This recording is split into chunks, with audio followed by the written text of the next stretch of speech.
Hey, welcome to the show. Happy President's Day to everyone that's viewing. Hopefully, you're getting some well-needed rest during this season. Today, we've got a good show for you. We're going to be talking about some pandemic changes that have happened in the admissions world. We've talked a little bit about that in some previous discussions, but this one's going to be more focused on what's been done over at Moravian Academy, as well as what's kind of here to stay, and trying to give some examples of what might be here to stay and what to prepare for. We've got Director of Admissions, Ingrid Gerber, with us. So let's bring her on without further ado. Hey, Ingrid, how are you? Thank you so much for joining us. Hey, Jesse, I'm doing really well. Thanks for having us.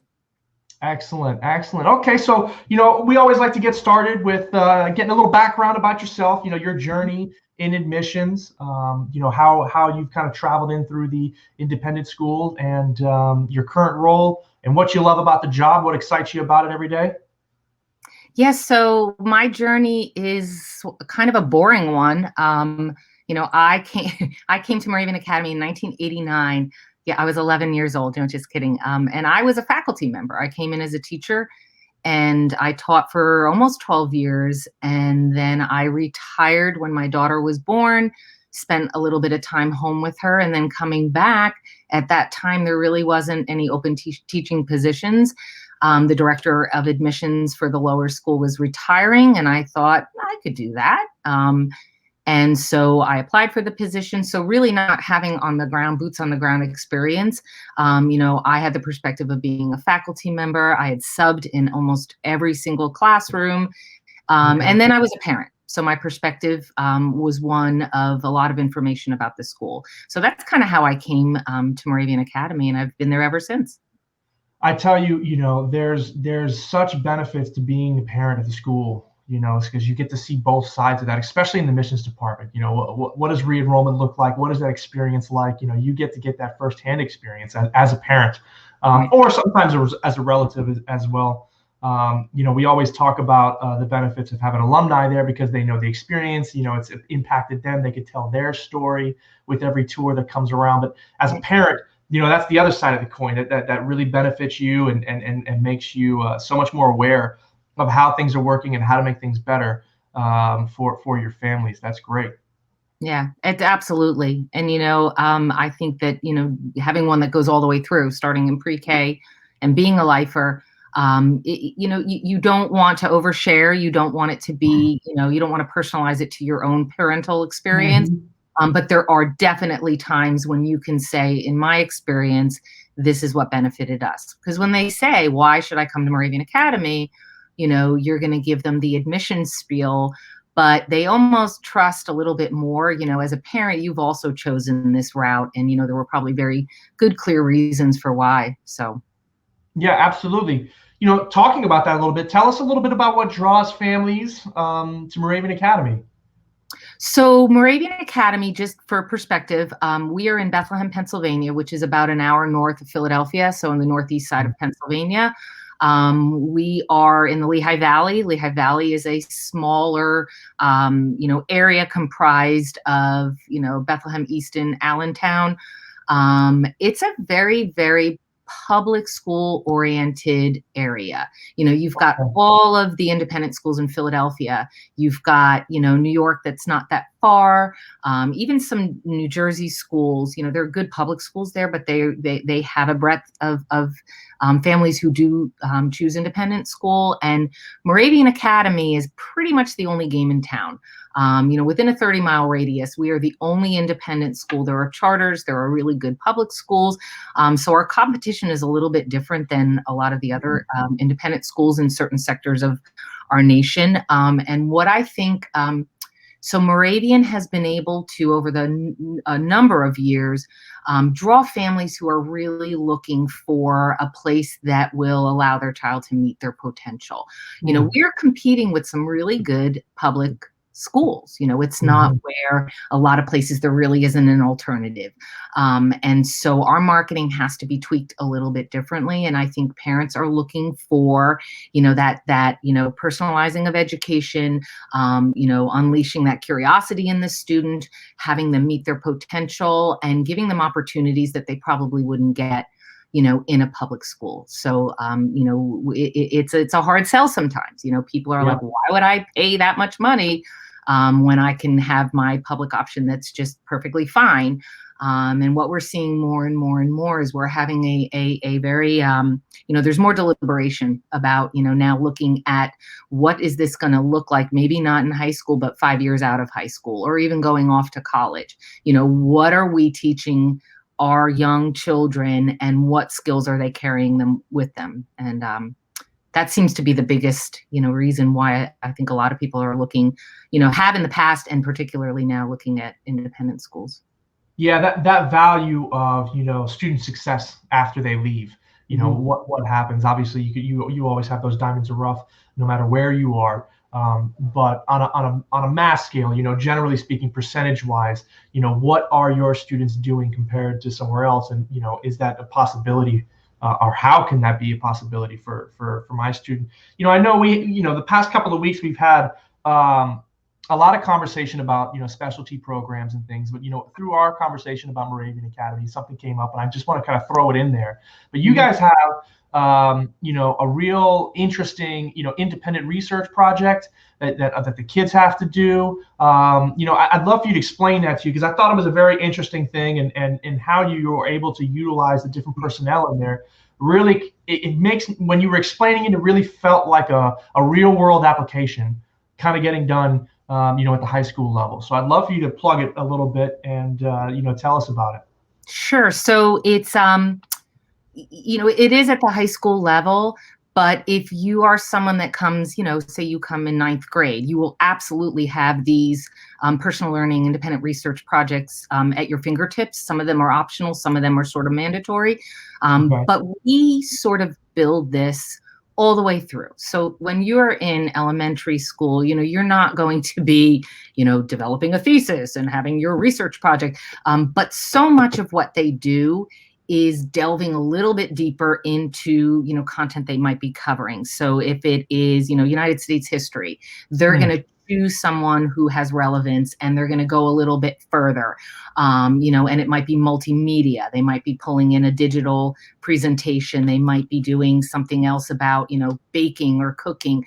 So it's theme based. It's sort of pulling in a little bit more than just, very two-dimensionally learning about a time period in history, or a person, or an infamous person from that time. Sure. In middle school, they go a little bit deeper. They do in 7th grade. We like to use acronyms at Moravian Academy, and SCORE is the acronym for like what our 7th graders are doing, and that's student-centered. It's an ability to do some research. They are doing they're again choosing a topic that holds interest to them. So, sparking that curiosity, that passion. And what they're doing is they are using journaling. They are working with their faculty members, and they are sort of developing sort of like the learner's journey. They're taking these elements and questioning all the way along, so that they're going on like sort of this learning journey, in something that they're fascinated about. Presentations. So they're getting their feet wet as to what it means to just kind of dig a little deeper. And then in the high school level, our freshmen are doing interdisciplinary research experiences. We call it FIRE.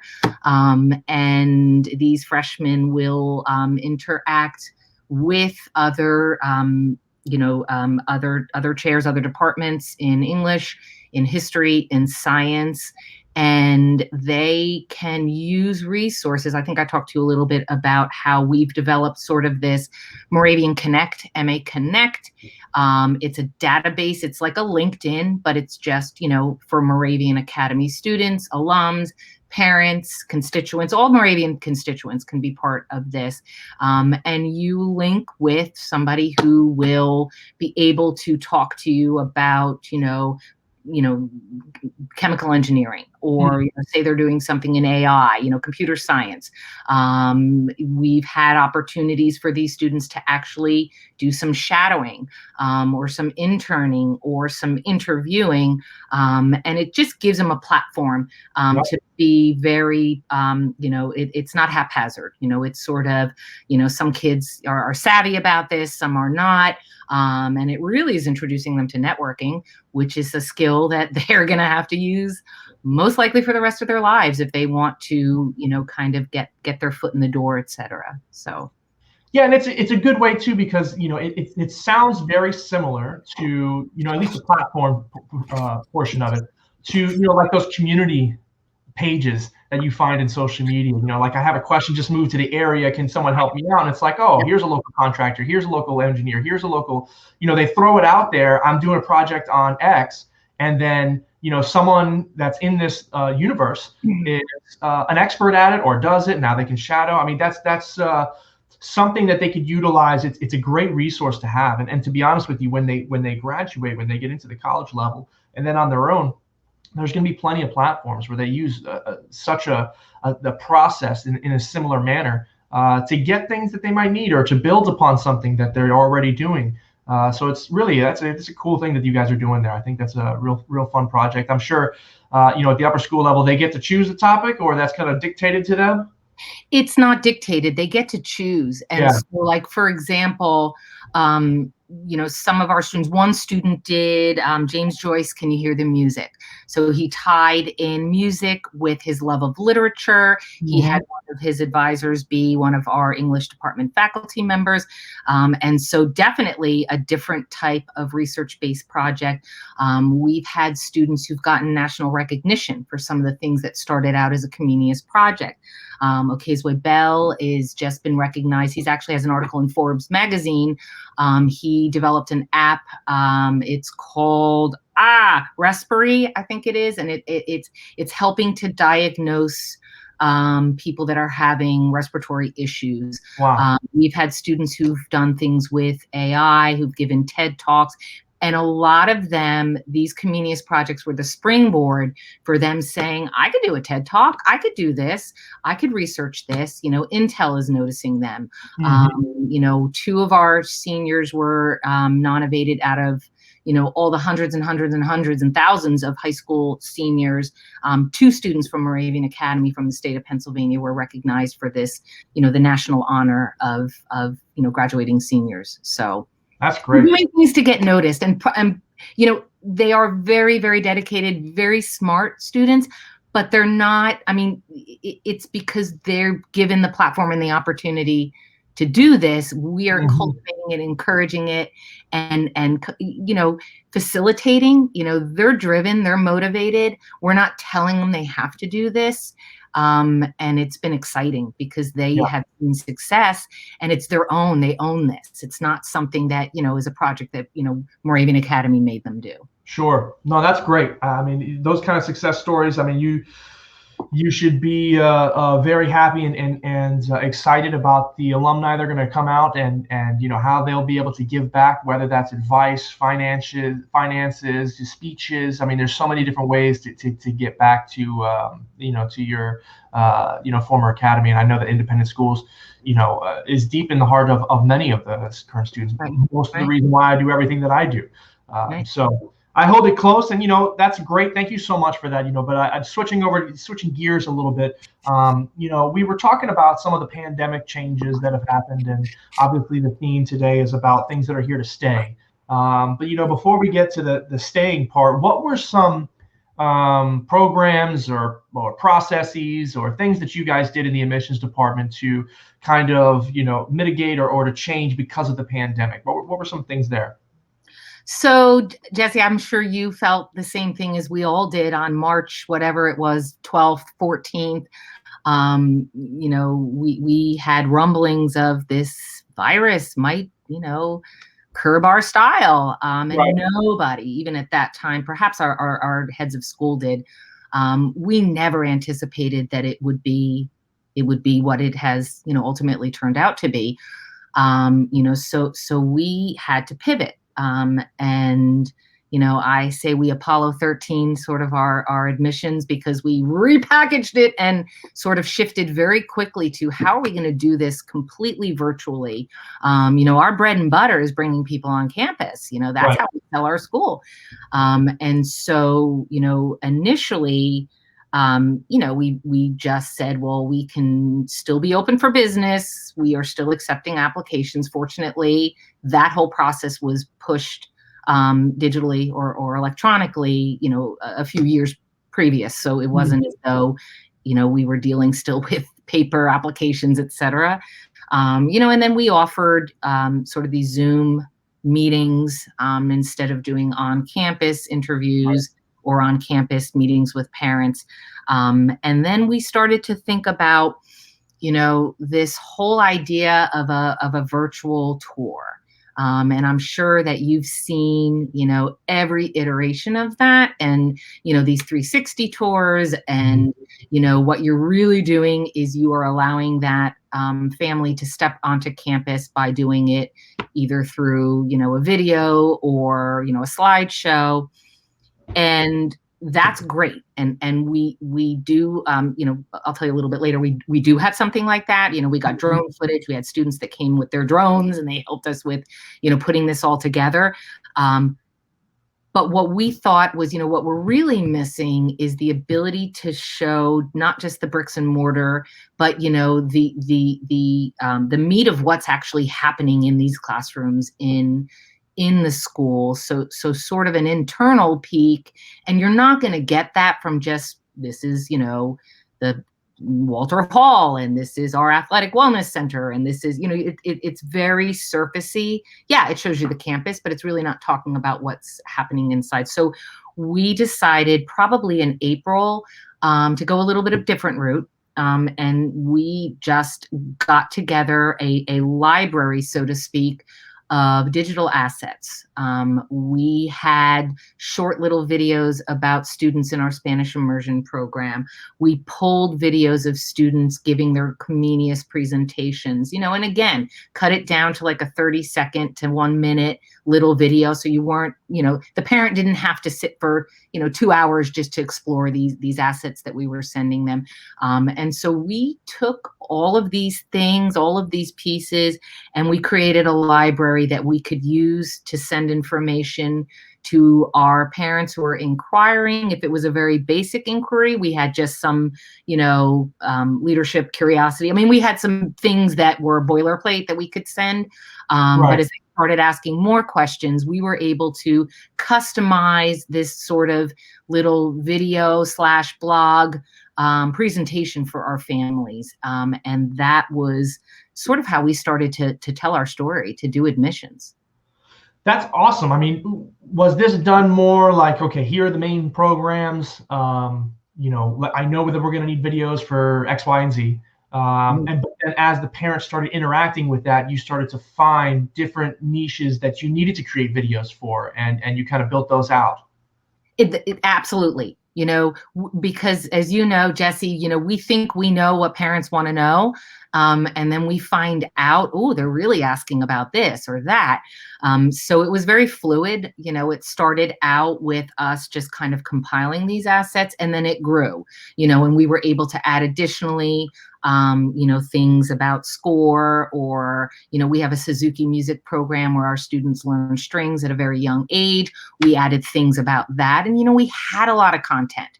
It's amazing how much content we have. Yeah. And some of it gets exposed or distributed, and some of it just sits in an archive. So we really were able to pull, a lot of these videos and pictures and blog posts and cultivate it over a time period. So as far as the process of this tour goes, does the family fill out an inquiry form in advance so that you kind of know what to prepare as far as the video presentations, or do you kind of have a tour with them, explain some things, and then send it to them afterwards? How does that look and work on your end? So a little bit of both. Our inquiry on our website is where we really try to drive everybody, because then we're getting the same information from everyone. They become part of our data. And that inquiry form is pretty short. We've condensed it because the longer you make them fill something out, you lose them. And one of the things that we added to our inquiry form, if you're familiar at all with the NAIS jobs to be done, sort of like the different types of family that come through an admission process or looking at independent schools. There are certain types of families. Some of them are looking for, an absolute rigorous academic program. Some are looking for personalization, small class sizes. Some of them are looking for, college acceptances, best for, a really good, solid matriculation list. So we had them answer a couple questions. Not that we were categorizing them off the bat, like, oh, this is this type of family or this is this type of family, but it helped us to understand a little bit better, what are they looking for? And if we could message them back with a little bit about what they indicated they were looking for, that's a bigger hook. That is, wow, like they know what I want. Like they paid attention. It wasn't just an automatic, thank you for your inquiry, we will be mailing you a packet, so Right. that's kind of how we did it. And then you build the relationship. Then you start, with we have a drip campaign so that there's messages that get sent out over a period of time. And then there's phone calls and then there's emails. And so you're developing and building that relationship with the family. So that's kind of our hope, our catch. I imagine, telling a different part of the story, that's in their sphere of interest. As far as generally, sometimes, sometimes the admissions rep informs them of something they didn't know about, and they didn't realize that was an interest of theirs, but now they're very happy that they have known it, and it builds value to the school itself. What what changes have you made, that you feel have the biggest impact? I mean, what would it be? This digital library, or was there some other process that you've been able to do that has had kind of a bigger impact than that? So I think that's had a big impact. That's all that, how are we getting inquiry? So the more inquiry you have, hopefully the more applications you have, hopefully the more, acceptances and enrollment. So we're broadening that funnel of getting that inquiry in. Another thing that we did, we started, formally giving and doing virtual open houses. I think many schools are doing them or have been doing them. We started in June, was our first VOH, virtual open house. And then we've been doing one a month ever since. So your story in June is a little bit different now than your story in January. But what we've been able to do is to utilize, and we have used Zoom. I know that there's a lot of other ways that you can do it. I know some people do Facebook Live events. Zoom seems to be the easiest, the best platform for us. Most people are used to it. They can log in without any problem. Definitely by now. But definitely by now. Yeah, they had no choice. But why we're finding it so successful is, we've the pandemic has made us, especially in admissions, figure out new ways to do things that we did previously. Sometimes, the impetus to change isn't because you wake up one morning and say, I think I'm going to change the way that we do our open houses. It's necessitated by something happening, right? So unfortunately, the pandemic, we had to figure out how are we going to get this information across to our parents. And so with these virtual open houses, we created a little fun student video, like, rah, rah, lots of music put to it. We had messaging from our administration, head of school. And then we had breakout rooms. So we would have breakout rooms where parents had choice. They could go and hear the student perspective. They could go and hear from what are our parents saying? And there's the intimacy of that breakout group. So they would kind of go in that room. There wouldn't be an administrator in there. It would be students and parents. And we trusted, that they would be messaging positively about the school, which they do. And it was an ability for us to go through just the process. What do you need to do? You're here. How do you get to here? And I will tell you, we've had open houses with over 150 people attend. We normally would get maybe a big showing would be 40 on campus. And so I think the stakes are lower. People can log in their living room. They can spend an hour with us and they could decide, wow, I really liked what I heard. I want to hear more. and then they can go from there. And so that is something that I think is here to stay. I know we're going to talk about that later, but that Yeah. to me, you have faculty who really don't mind giving, a half hour, maybe an hour at most on a Thursday evening. They don't have to go anywhere. They can have their fuzzy slippers on if you want, versus trying to get all of these people on campus on a Saturday morning where they're committing, up to 3 hours of their time. Well, not only that, I remember when those big open houses on campus, it was just that the moving them throughout the campus, wherever, organizing all of that. I was really tasked with kind of focusing on more of the organization of it. So you miss the parent interaction for the most part, because you're just kind of welcoming, you're handing off to this individual, they have this plan, they come back, and then you answer.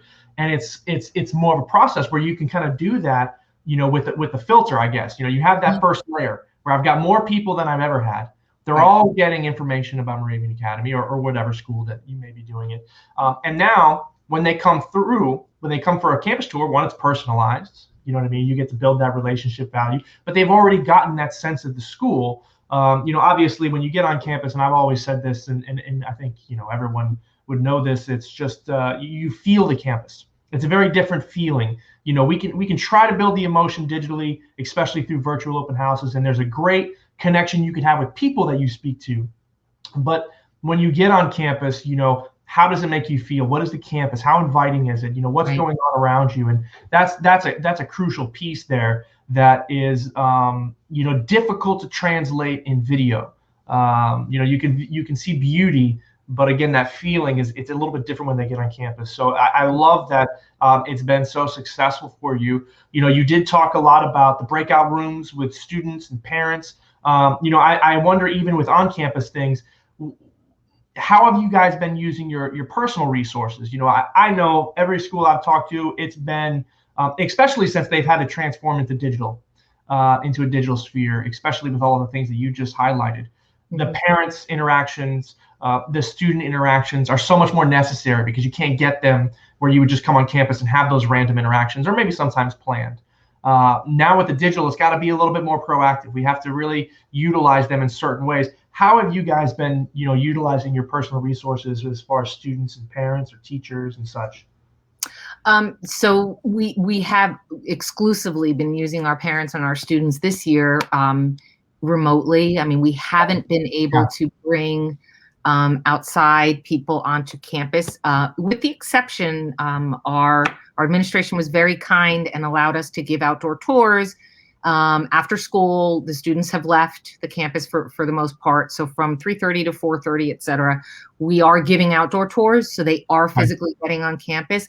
It is between admission director and family. We're not bringing students or, other people in play, only because of cohorting and just following CDC guidelines.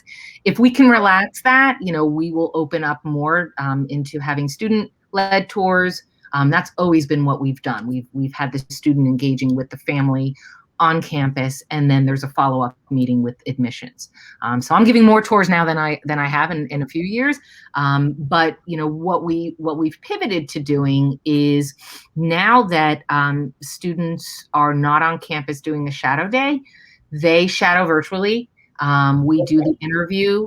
It's about a half an hour, and part of that interview, there are at least 2, sometimes 3, what we call our student ambassadors. Those are the ones that normally give the campus tours.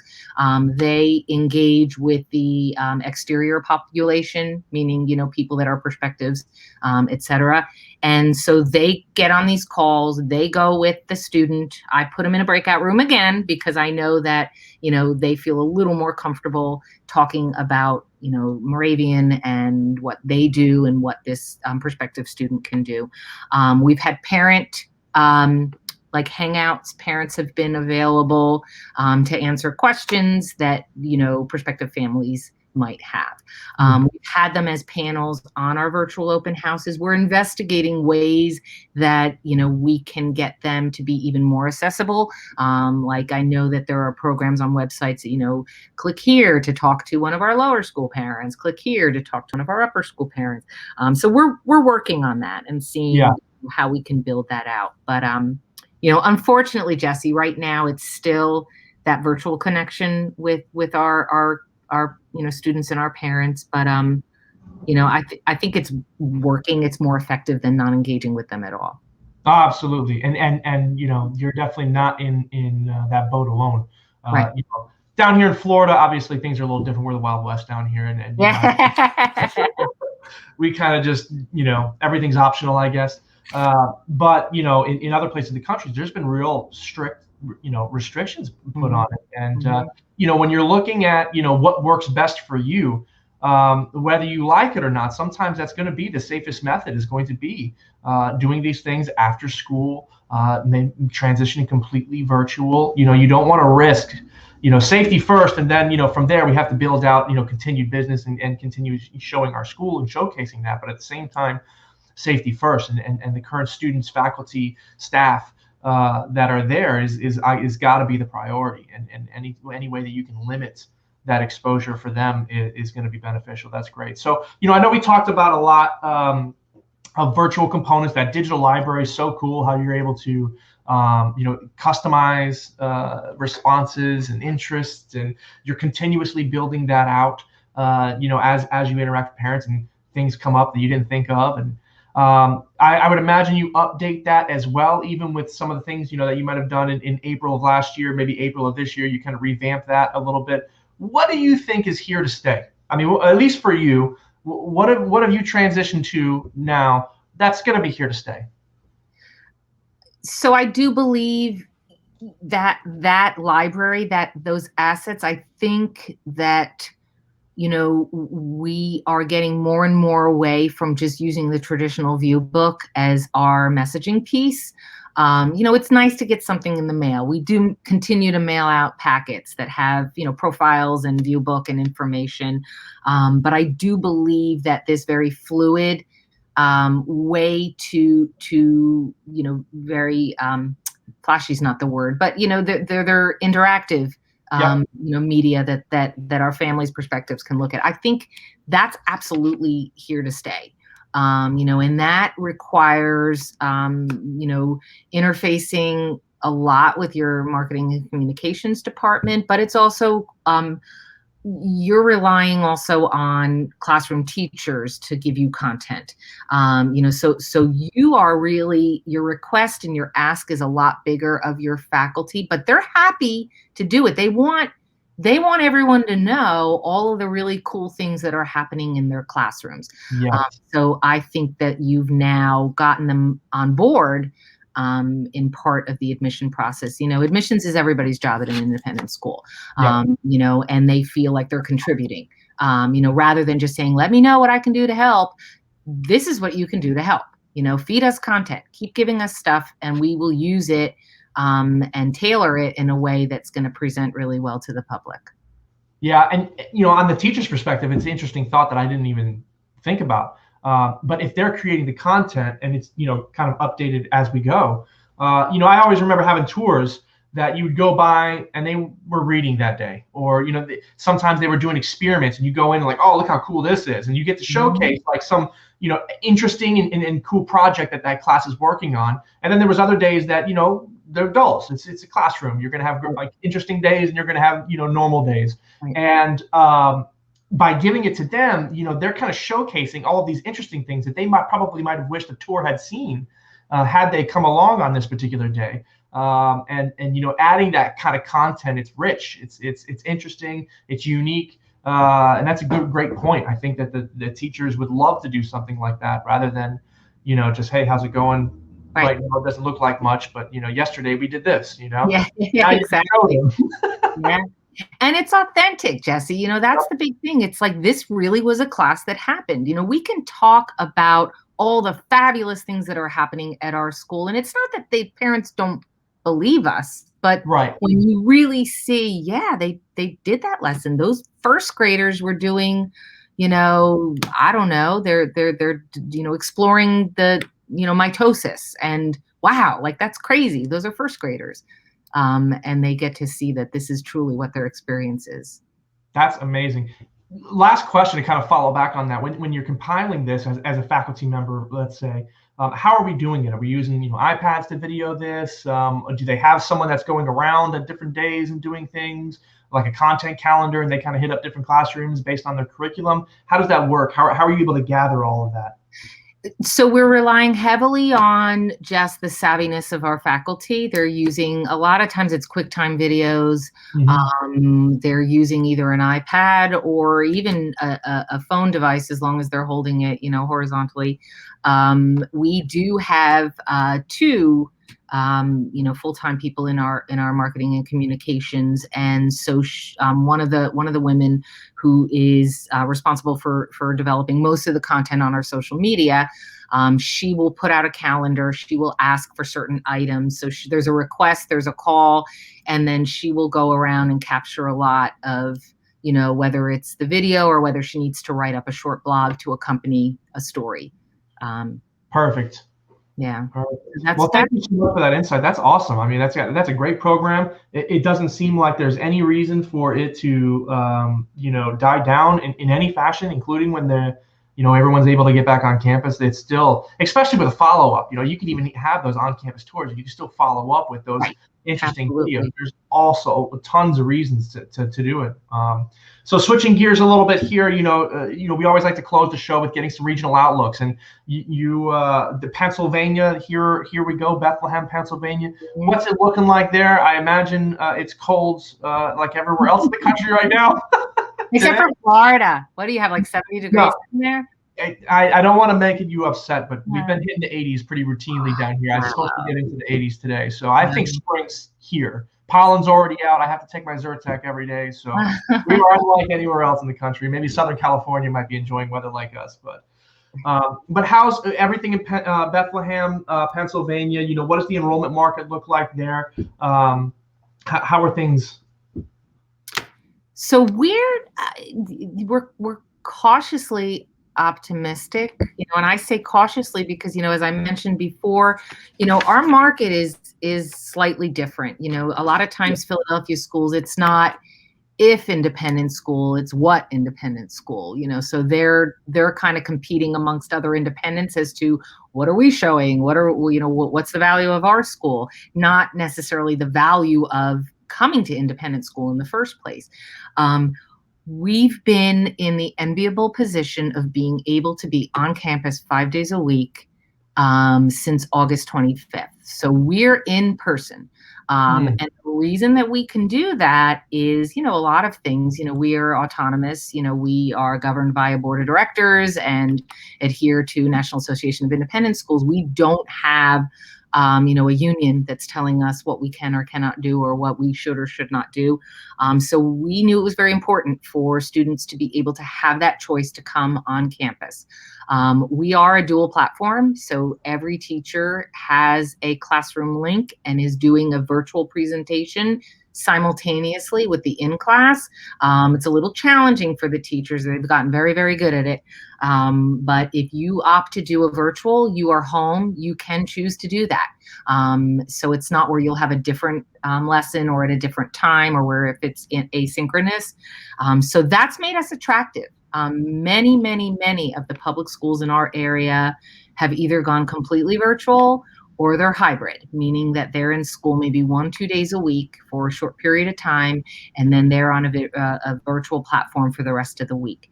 It's made parents very nervous, very unhappy. We can all buckle down and do something for a couple months in the spring of 2020, but now they don't see the end of this. Right. And so it's short term, it's short-sighted for us to rely on the fact that we now have people that are displeased with the public option, and they first come and look at us because they say, oh, Moravian's there 5 days a week. We're going to come and look at that.